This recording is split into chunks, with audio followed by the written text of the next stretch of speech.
Welcome to episode 7 of the Trail Times pod with Big Bear Events.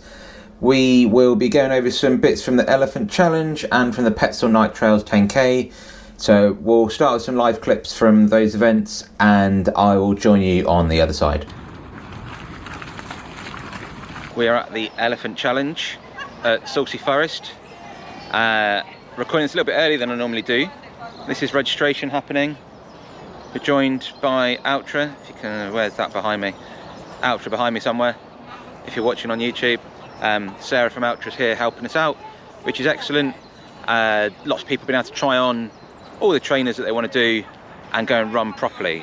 Personally, I'm a massive fan of Ultra, and it's great having them supporting us and being able to put them on people's feet because they are brilliant shoes. But they're a bit different, they're not cheap, so I appreciate you probably want to try them before you then go and spend £100+ So registration's getting started. Hopefully I'll try and record some bits as people come in and out of the aid station, and if it all goes well I might even do some recording tonight from the 10k event, which obviously when you hear this won't be tonight, can be any time. That's the beauty of podcasts and videos. 3, 2, 1.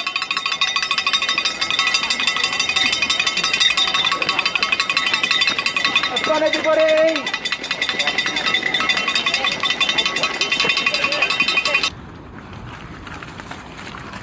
First person just coming round the, I guess this is about 3 miles, 2.5 miles.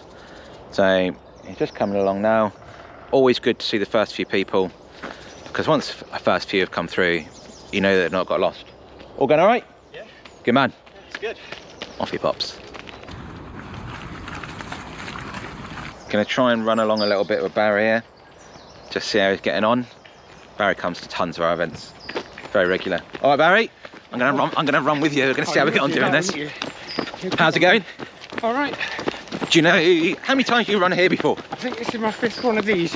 First trail pass last year. Yeah. Right, I'm gonna pretend that I've got other stuff to do, but I can't keep up. See ya. See you later. I can't keep up. Have you done this before? No. No?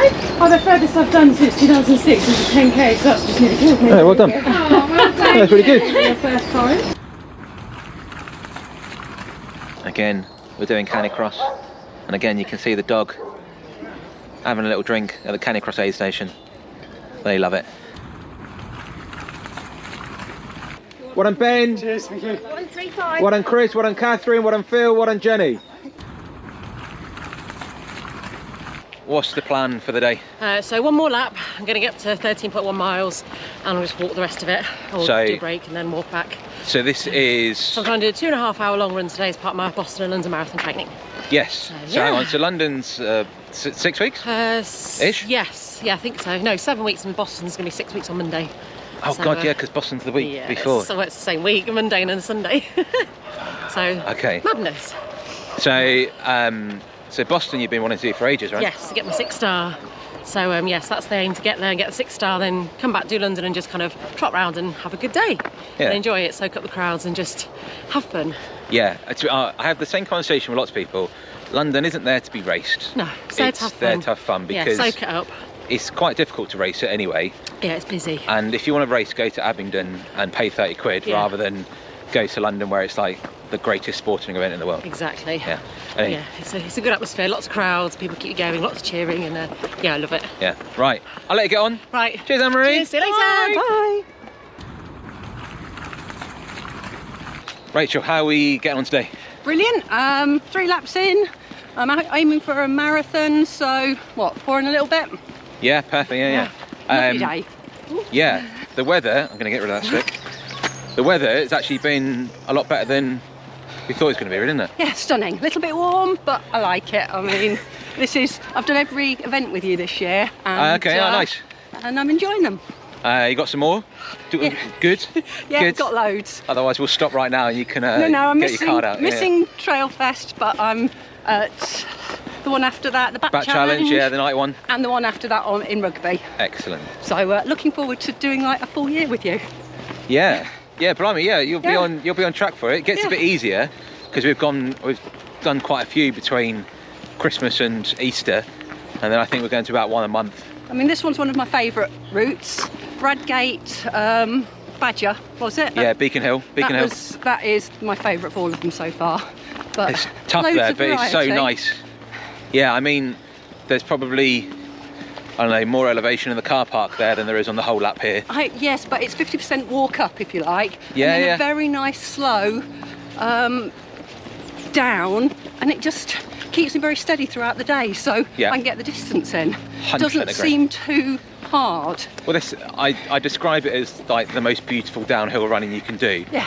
Because it's not a particularly tough gradient, It but was- it's just really nice. It was stunning. In fact, all the locations are stunning. I mean, each one has something different, but they're all the same, if you know what I mean. It's friendly. Oh, there's a lot to be said for it. You're doing a Good. great job. Cheers, Rachel. Right. So Rachel only has to do one more lap now. She gets bonus laps. Right. crack Cheers, on. Rachel. Let's get on. Thank you. So we're about, I don't know, a third of the way through the Elephant Challenge. Everything's going well. Bit of drama at the beginning with the timing system. Don't know what the problem was, but hopefully I think it's fixed now. We'll see how it goes next time it comes out. Done a few little bits of recording with some people. Hopefully you've either heard that or be hearing that in a minute. Aid station's going well. Outro in the corner, going really well. It's nice to have people here, brands here that I actually really like personally. It means that I don't have to try and sell things that I don't believe in, which is always good. And yeah, event's going well. Got some dogs finishing. Got a lot of dogs still going. Got a few dogs still going. And everything's going well here at Salcey Forest. So hopefully I'll get a few more clips of people as they're finishing and things like that. And there'll be a bit more to listen to. How have you got on today then, Barry? Yeah, not bad. Half marathon done, which was my sort of minimum target. Legs started feeling it after Beacon Hill last week. Yeah. It's probably a little bit over ambitious trying to do 2 in 2 weeks. That's just me though. Yeah, well, you like to come to these events. You come to pretty much all of them at the moment, don't you?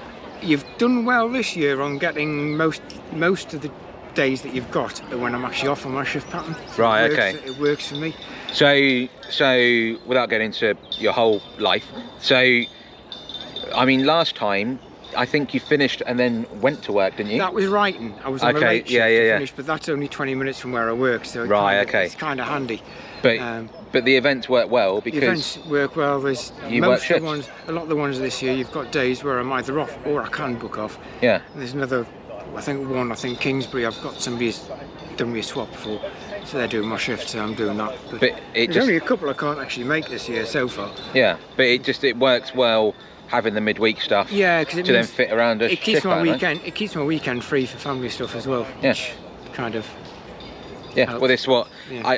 I reckon that there's probably half the people here have got that same mentality of Yeah. I'm here on a Wednesday, so then on a Saturday and Sunday I'm around for wife, husband, kids, whatever, you know, normal things people Weekend do with at my wife weekends. this weekend, so Yeah, so exactly. She's working today. I'm not, so I'll Yeah. go here and do this. So it's, Perfect, right. it works well for me. So we'll see you again in Ecoms Trailfest. I'm doing the 10k because I'm at work that afternoon. There we go. Okay. Perfect. So, yeah, it Right, works. we'll see you again soon then. Yeah. Cheers, Barry. Right.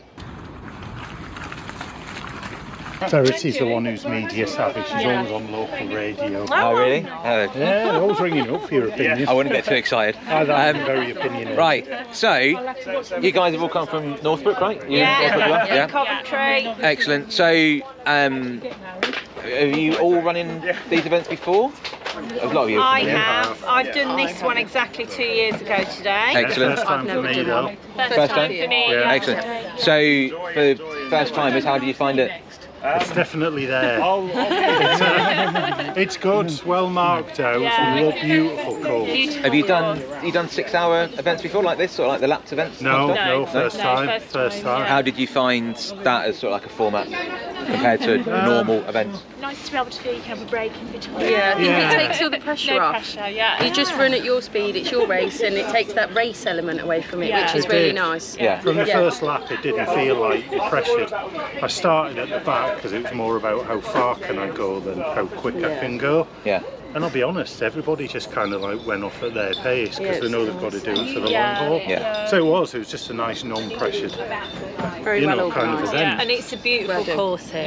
Yeah, it's nice, yeah. And you don't Yeah. feel like it's lapsed because it looks like it changes every Yeah. time. You know, because Yeah. you look Yeah. at it differently. Because it's a and- long Yeah. lap. It doesn't feel like, you know, you're constantly going round on a loop. Yeah. Yeah. And apart from like the long straights, most of it's sort of broken up Yeah, quite yeah. a bit. Oh, isn't yeah, it? it is. It is, yeah. Apart And from the that's- last lap, which was just looking at my feet. And I that's got a good bit same because you after a can while. you can think, right, I'll do this straight, then I'll have a little walk and a drink, and then I'll do the next straight and have a little walk and a drink. So Yeah. it's really nicely it's good. broken Yeah. up. Yeah. Yeah. But no, great day, loved it. Cool, right. Thank you. I'll let you get back to commentary. Right, Thank you. thanks. Take care. Fab.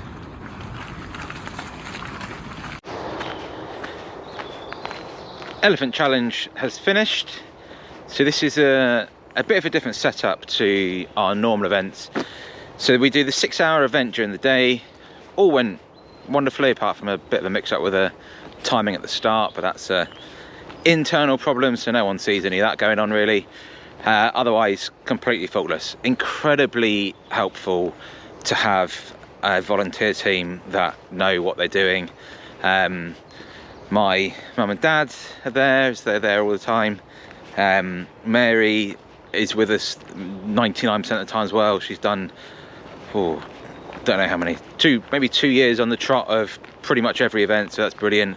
And then Elaine and Sammy both volunteered with us before, know what they're doing, happy to give advice and tell people what's going on, and just brilliant. So it means I can float about playing with this and getting on with what I'm doing. So I really enjoy it when I've got a good volunteer team. So the way these events work though, when we come here, we have the 6-hour event, and then we effectively hang around and then do a 10k in the evening, because I'm already here. So we're already here, so I've sort of written the day off, as it were. I paid for the van, so the van's already here. The gazebo's already up in the, you know, they're already up, so they're already there. So then why not just have a few extra runners turn up and they can come run 10k. The course is already marked out, so what I'm doing at the moment is just putting up 2 arrows, one that says lap 2 right turn and the other that says finish only straight on, and that's the only change we need to make to the course to make it into a 10k course. So it works really quite well.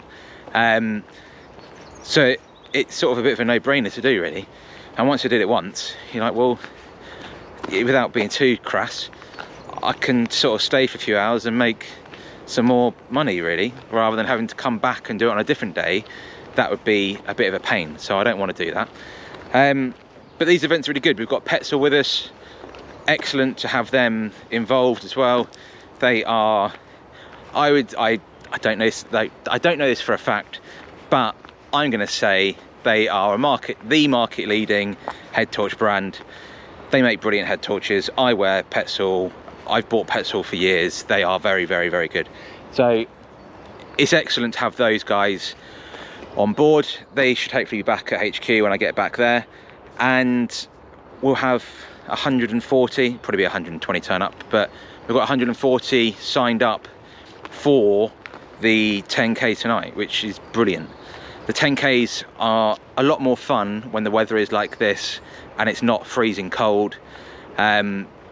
I have to do effectively manual entry on the timing, so it's not chip timed. I just tap the numbers in as they cross the line, which is fine. Doesn't it? Like, I cannot emphasize enough how little it affects your time. It is probably a quarter of a second different from me tapping it to the computer picking it up. Really makes no difference whatsoever. However, it does mean I have to get my little fingers out at 9 o'clock at night in the middle of the forest, and in November it was so cold. However, it has been a spectacular day for weather today. I would suggest near perfect running conditions. A bit grey, but not too grey. Quite warm, but again, not too warm. Just perfect. So this evening's looking like it's going to be similar. I'm sure the temperature will drop a little bit, but it's a lot nicer for me when I'm tapping and it's 12 degrees rather than minus 12 degrees. It wasn't that cold, but it felt like that. yeah, so I'm going to try and get some video from people this evening, but I don't know how well that's going to work, so we'll see how that goes. This might be the last that I get. However, you'll know in a moment if it's not, because if it's not, then there'll be some more to come. We're at the start of the canicross start for the Petzl Night Trails 10k, and it's the quietest they've been. There we go, they're going crazy. So the dogs absolutely love it at these night events. They just lose their little minds. Don't know why, but they do, and they go crazy. So hopefully I'll try and get some clips with people when they're finished, but I don't know how well that's going to go because timing takes forever at these things. It's quite labour intensive. 3, 2, 1, go!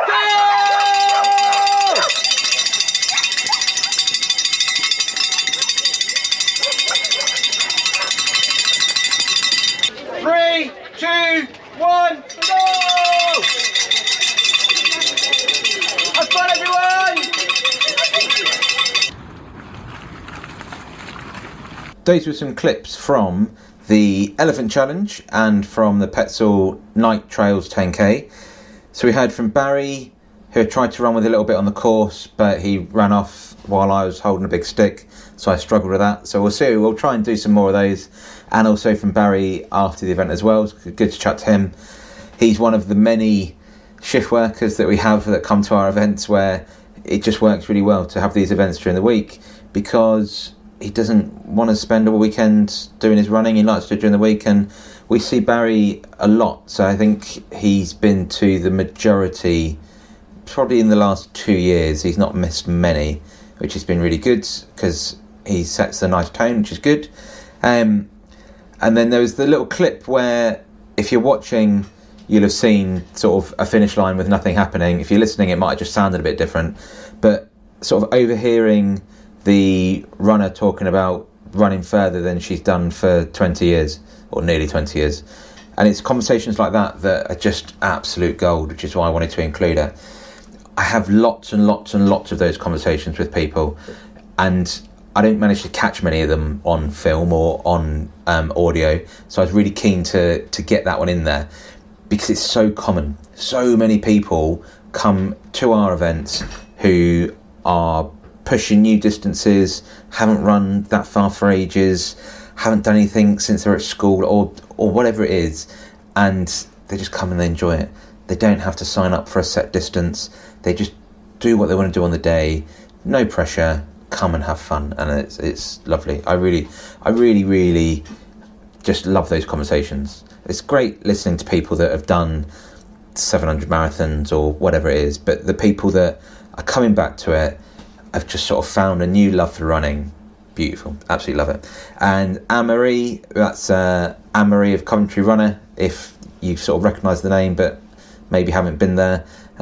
She supported us from pretty much day one, which has always been highly appreciated.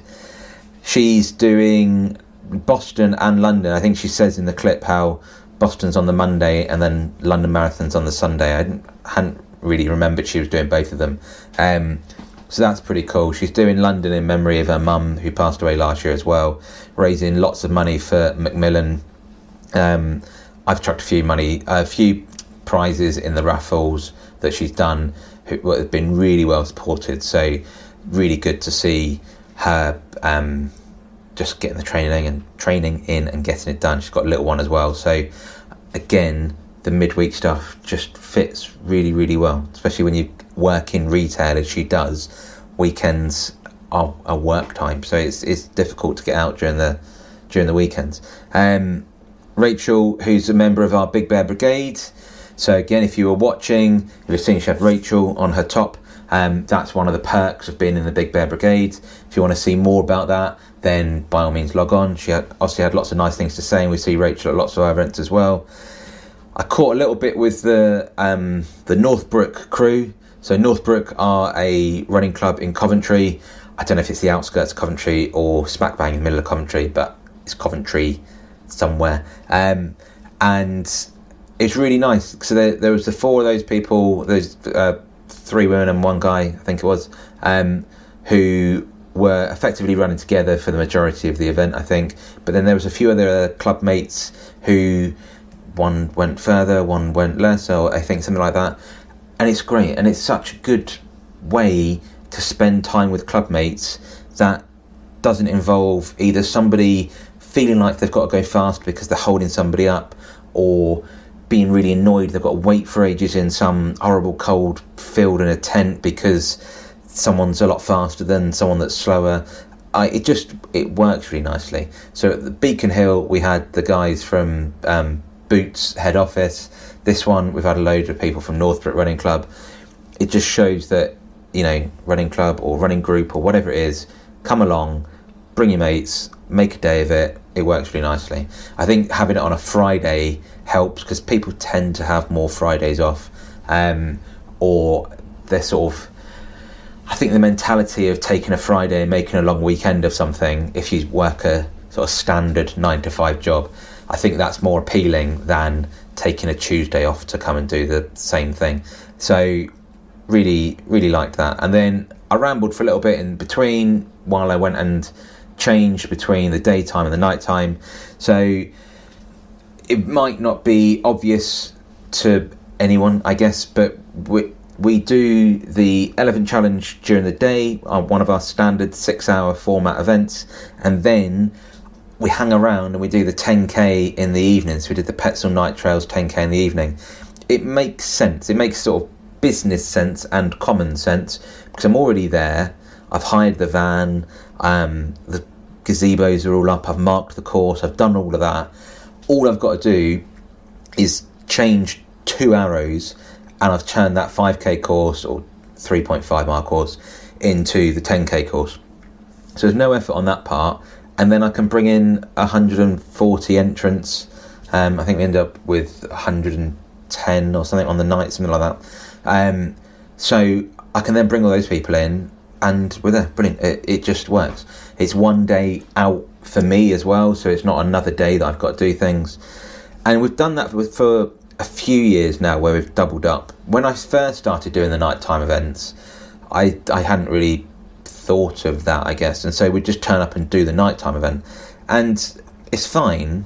But when you sort of unload and you spend, I don't know, 45 minutes, an hour setting everything up, and then in 90 minutes you're taking it all back down again, it's really annoying. It's much nicer like with our 6-hour events where we set up in the morning, you've got all day, and then you pack down at the end of the day. It just feels like you're getting more use out of what you're doing. So it's much better to still be there and to do sort of like the double header event. I could do it potentially at every single event that I do everywhere, but then that makes it a lot longer day all the time. So I think the plan is to carry on doing the same format that we've done the last, like, essentially since COVID, where we have one summer 10k after one of the events, and then either 2 or 3 of the nighttime, like in the dark events in the winter. It's just an easier setup because there's very few after work 10Ks in the winter, whereas in the summer, I don't know if it's I don't know if it's like a Midlands thing, it just happens to be where we are, but it seems to be in between sort of 2 or 3 10k-ish series that work after work, that are all sort of club related, and so it's very difficult to find a spot where it doesn't interfere or clash with one of these other events. And if you can go and run in your club event that your club really want you to do, and all your club mates are going to be there, and it costs half the price that mine does, you're probably going to go and do that. However, I think I found a little spot in the calendar it's going to be the 11th of July this year, I think it was the same last year, where there seems to be a little bit of a break between these league events, and also my events those events sort of fill a different niche. So as much as it is really nice to be running with your club mates and earning points for your club and things like that, a lot of people don't want that pressure. They don't want to feel that they have to turn up and they have to run at this speed, because if they get beaten by someone in that club, it's going to lose them points, and so on and so on and so on. And so my events have none of that. As I always say, I don't care how fast you go. No one around you cares how fast you go. You do what you want to do. And so it just works nicely in that regard. So that's the summer one. But I didn't get any interviews from the evening one because it's really labour intensive on the finish line for me at the end of those events, because effectively I sit down and manually enter everybody that crosses the line. It works really nicely. It's another reason that I don't want to have 300 people at that event, because I couldn't do it with that. I can do it easily enough with 150 people, but when you then make it dark, that's when it starts to get a bit messy. But it's fine, but it requires like real concentration.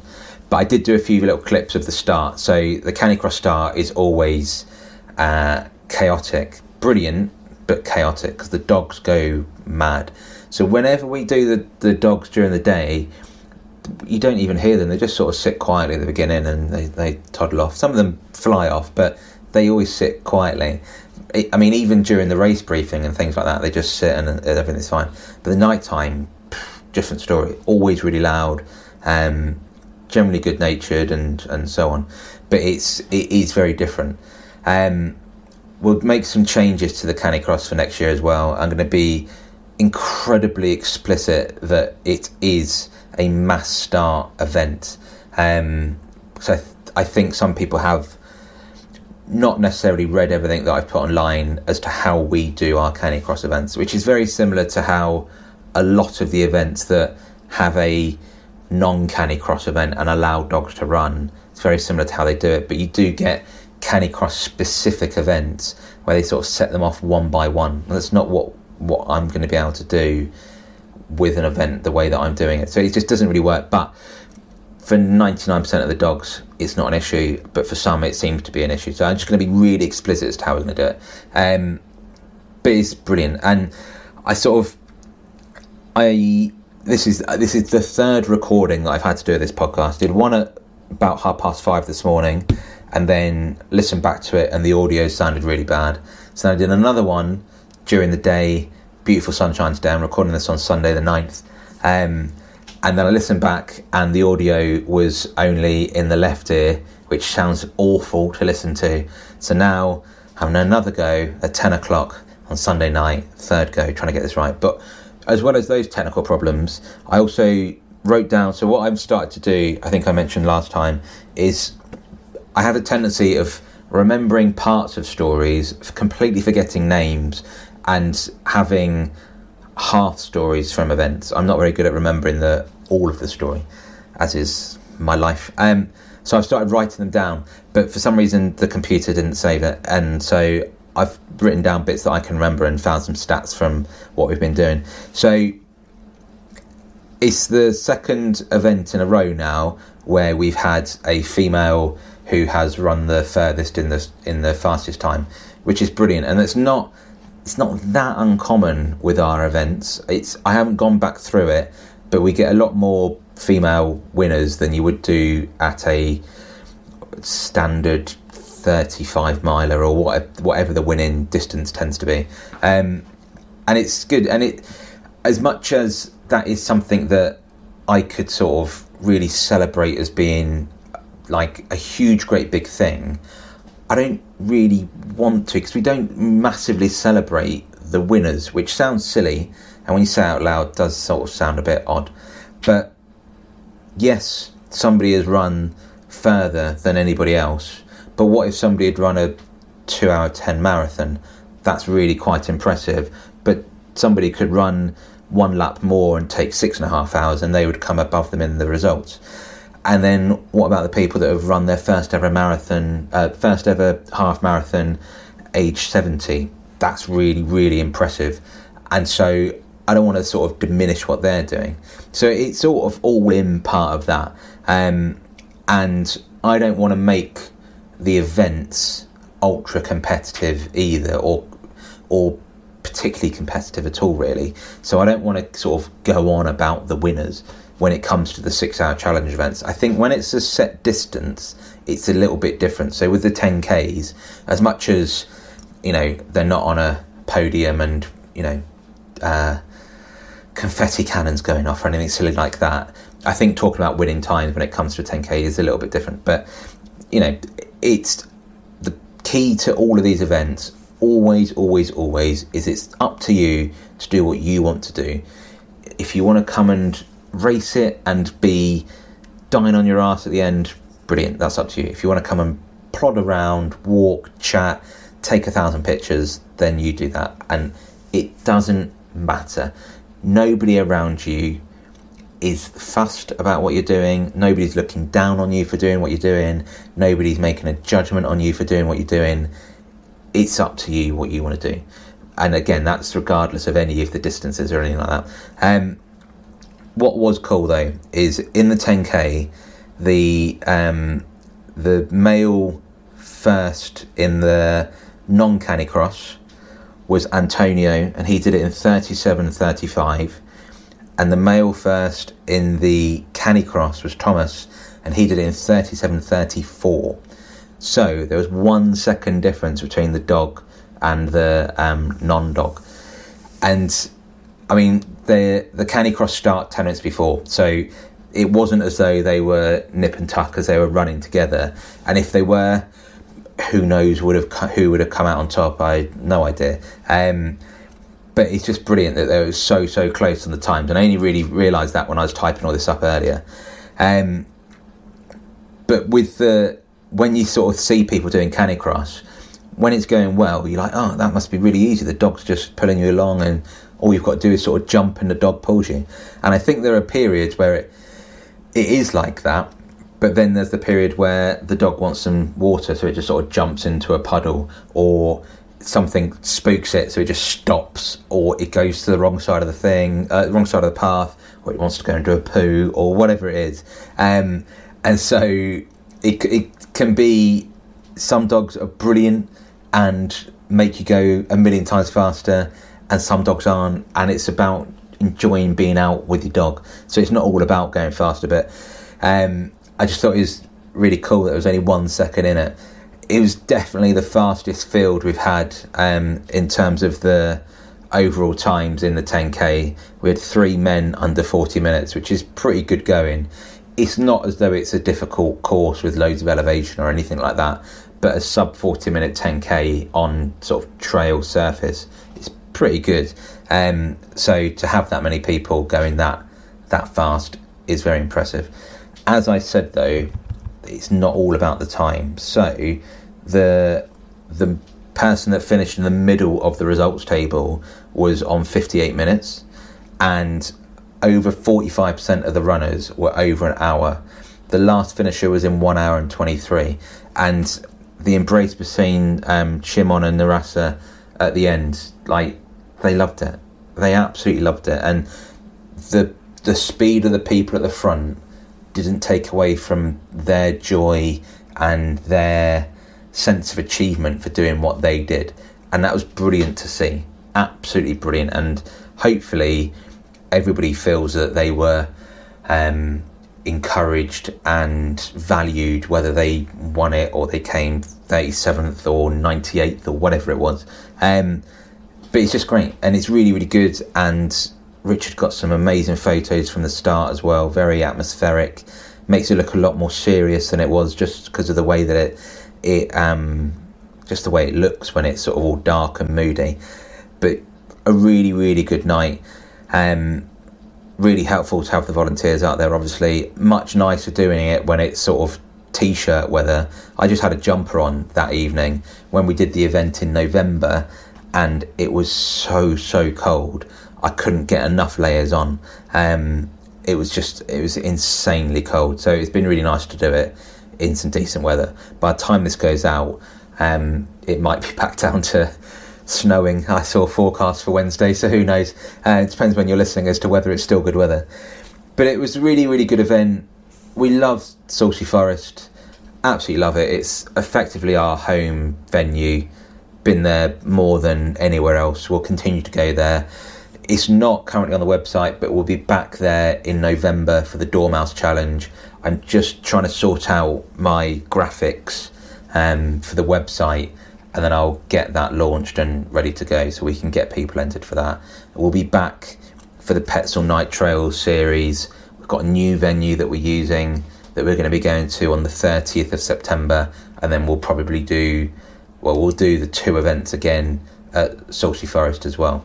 So really looking forward to it. In terms of what we've got coming up, we've got the Trail Fest events happening at Salcey Forest as well. So that is 50k, marathon, half marathon and 10k. So they are brilliant events. Again, same attitude as the challenge events, where it is you do whatever you want to do. If you want to do the 10k and you want to take 8 hours to do it, not a problem. I think the cutoff is something like 10 hours. Effectively, while we're still there, you can still keep going. That's fine.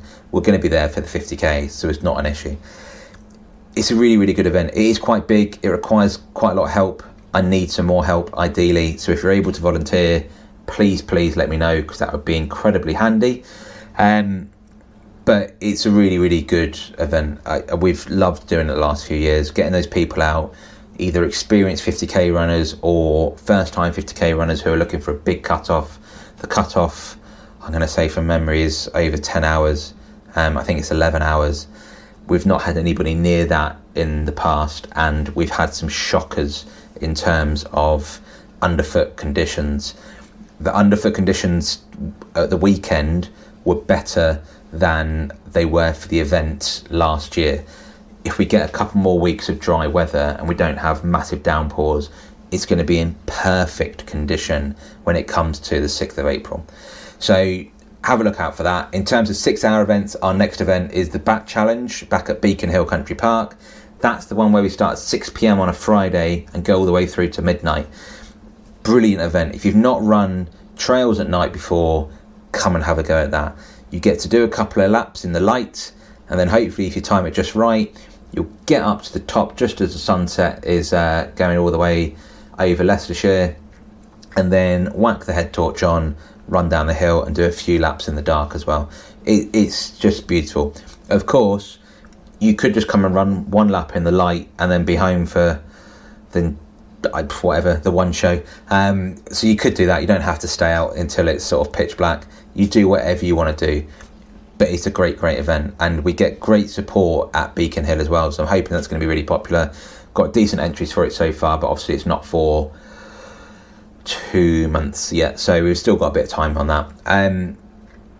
In terms of what I've got coming up, so like I say, a slight break on the Big Bear stuff. We go heavy between Christmas and Easter because that's when it's marathon season, and so lots of people use our events as training for marathons and big spring events and so on.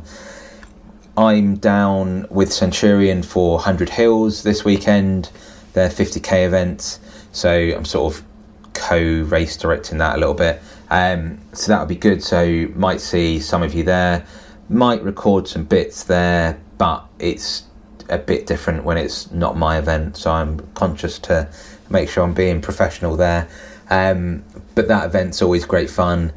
If it's dry, even better, because parking 400 cars on the grass wasn't loads of fun in the first year, but that was partly down to my errors on how to sort the car park out. But it was fine last year. But if we get heavy rain, it just adds a layer of complexity that I'm not a massive fan of. But that's just the way it is, and we have never had an issue in the past, so I'm sure we won't have any issues as well. But I'll be down for that, and then it's about planning for Trail Fest and just keeping things ticking along. It's very, very, so in terms of how the business works and things like that, it's amazing how much there is to do even when there's not really any events on. Doing the actual events is nearly more relaxing than just going through day to day, and it's just lots of admin. Like, there's not loads of fun things to do, it's just admin, like setting up race pages, like ordering merch and sorting things out like that and keeping things tight. It's just things that people have in everyday work, but it's just I have to do it. I'm rambling now, so I will speak to you soon, probably after 100 Hills and before Trail Fest. I will get another podcast in there, and hopefully I'll have lots to say. So thanks very much, thanks for getting this far, and I'll speak to you soon.